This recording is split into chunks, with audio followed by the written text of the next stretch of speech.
New insight tonight on the man who set a new record, breaking the sound barrier by skydiving 24 miles, hitting speeds of more than 830 miles an hour from the edge of space. My interview with Felix Baumgartner in a moment, but first a look at his historic jump. Sometimes you have to get up really high. How small you are. I'm going home now. Jump away. And come home he did.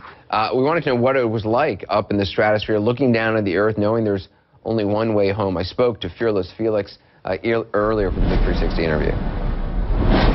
When you opened that capsule door and you were standing on the edge looking down, what is going through your mind? Well, it was a very unique and outstanding moment because I've been working so hard for 5 years to reach that point, you know, and it was a beautiful view when you look out there. But at the same time, you realize that everything around you is hostile. Mm-hmm. Plus, when I disconnect my oxygen hoses from the ship system, I only breathe oxygen from my bailout bottles, and they only had 10 minutes, so there's not a lot of time to waste right on the exit point. I read that if you had even gotten a tiny tear in your suit, that you could have died, that you could have been boiled alive. Is that true? That's not true. I mean, I've been told if you have a hole the size of a dime, you know, it will still do the job. What does it feel like to be traveling more than 800 miles an hour? Do you feel like you're traveling? You feel you're fast because you accelerate so fast, but you do not feel that you're traveling at 830 miles an hour. Plus, you do not feel that you travel at supersonic speed because all my scientists before I've been told, they told me that you're going to have a shock wave going through your suit. I never saw it, I never felt it. And that supersonic boom happens way behind you. It happens behind you. Do you notice anything when you're breaking the sound? No reference at all. I did never. Still, until I opened my parachute, I did not know if I broke the speed of sound or not. So when I touched the ground with my parachute, I've been told by a lot of people on the ground they heard that supersonic boom. Yeah, so it's the first and then only supersonic boom created by a human person, which is kind of cool. Yeah, to say the least. And then there's this incredible moment where you're spinning, and it seems like you're out of control. Were you actually out of control? No, I knew from the beginning, or we knew from the beginning on, that you cannot go off stable because there's a lack of air.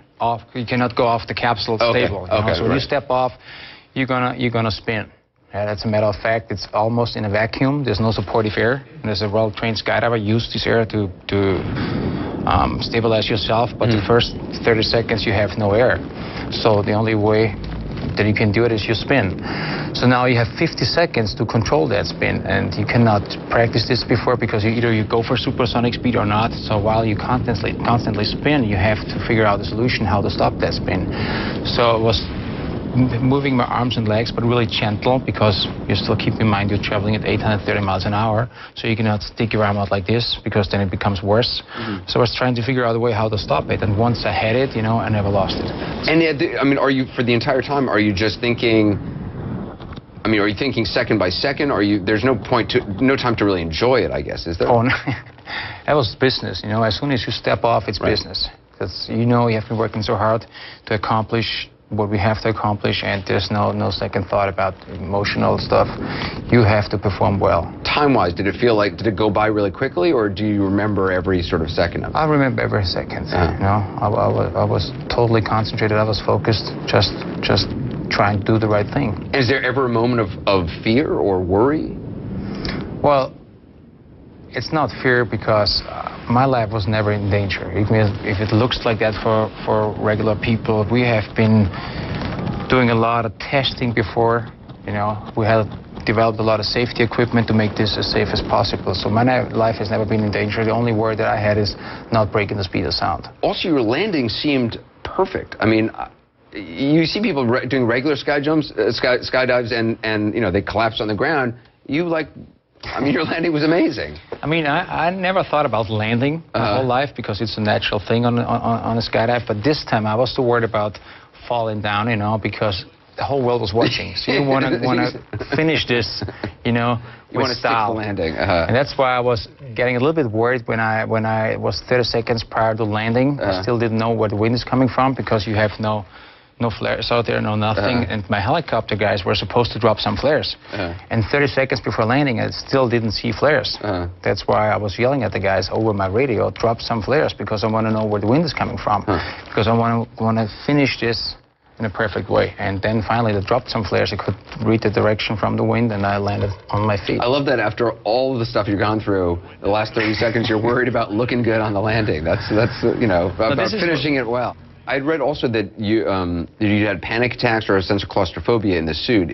What was that like? What was that feeling?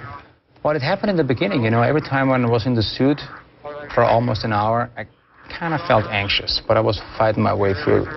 And then after all the tests that we did, there was this big chamber test at Brooks Air Force Base in San Antonio, Texas, and I was supposed to spend 5 or 6 hours in the capsule. So we took that capsule, we put it in a chamber, they cooled it down to what we experienced up there. They brought me all the way up to 129,000 feet inside that chamber, and I knew this is a full dress rehearsal and it goes on for 6 hours.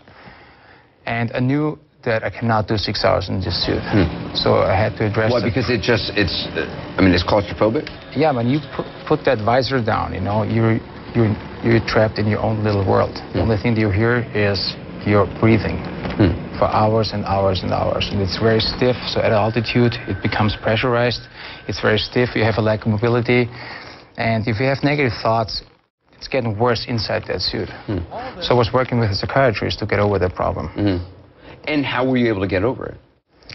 Mostly by thinking positive and outside the suit. If you stay with your problems inside the suit, it's like, you know, when we work every day and we're busy, we do not think about stuff, you know, but when it's getting silent around you, you start thinking about a lot of things, and then this is where your worry starts. It sounds like being in prison almost. It is. I mean, it is like a prison, you know. And I started skydiving years ago when I was 16 years old because I love the freedom, you know. And now I'm like a bird in a cage. That's what the suit did to me. What do you do next? I mean, are you done? Are you... I'm going to break the speed of light. That's a joke. No, actually, I know I'm done because it's time to move on. So when I was young, when I was a little kid, I had 2 dreams. The first one was becoming a skydiver. The second one was becoming a helicopter pilot. I could never afford to take helicopter lessons, but I did back in 2006 at Van Nuys Airport. So now I'm a commercial helicopter pilot, and I'm going to put my skills into public service, and I'm going to work as a firefighter or mountain rescue helicopter pilot. That's cool. Yeah, I'm still in the air, and that means this is where I want to be, and this is where I belong. Wow. I wish you the best. It's incredible what you did. Thank you very much. It's really a pleasure to meet you. It was good talking to you. Yeah, Thank you. Thanks. Amazing. Amazing stuff. You can see more of how Felix pulled this off on Space Dive, a documentary 5 years in the making, premieres on the National Geographic Channel Sunday, November 11th at 7 p.m. Eastern and Pacific.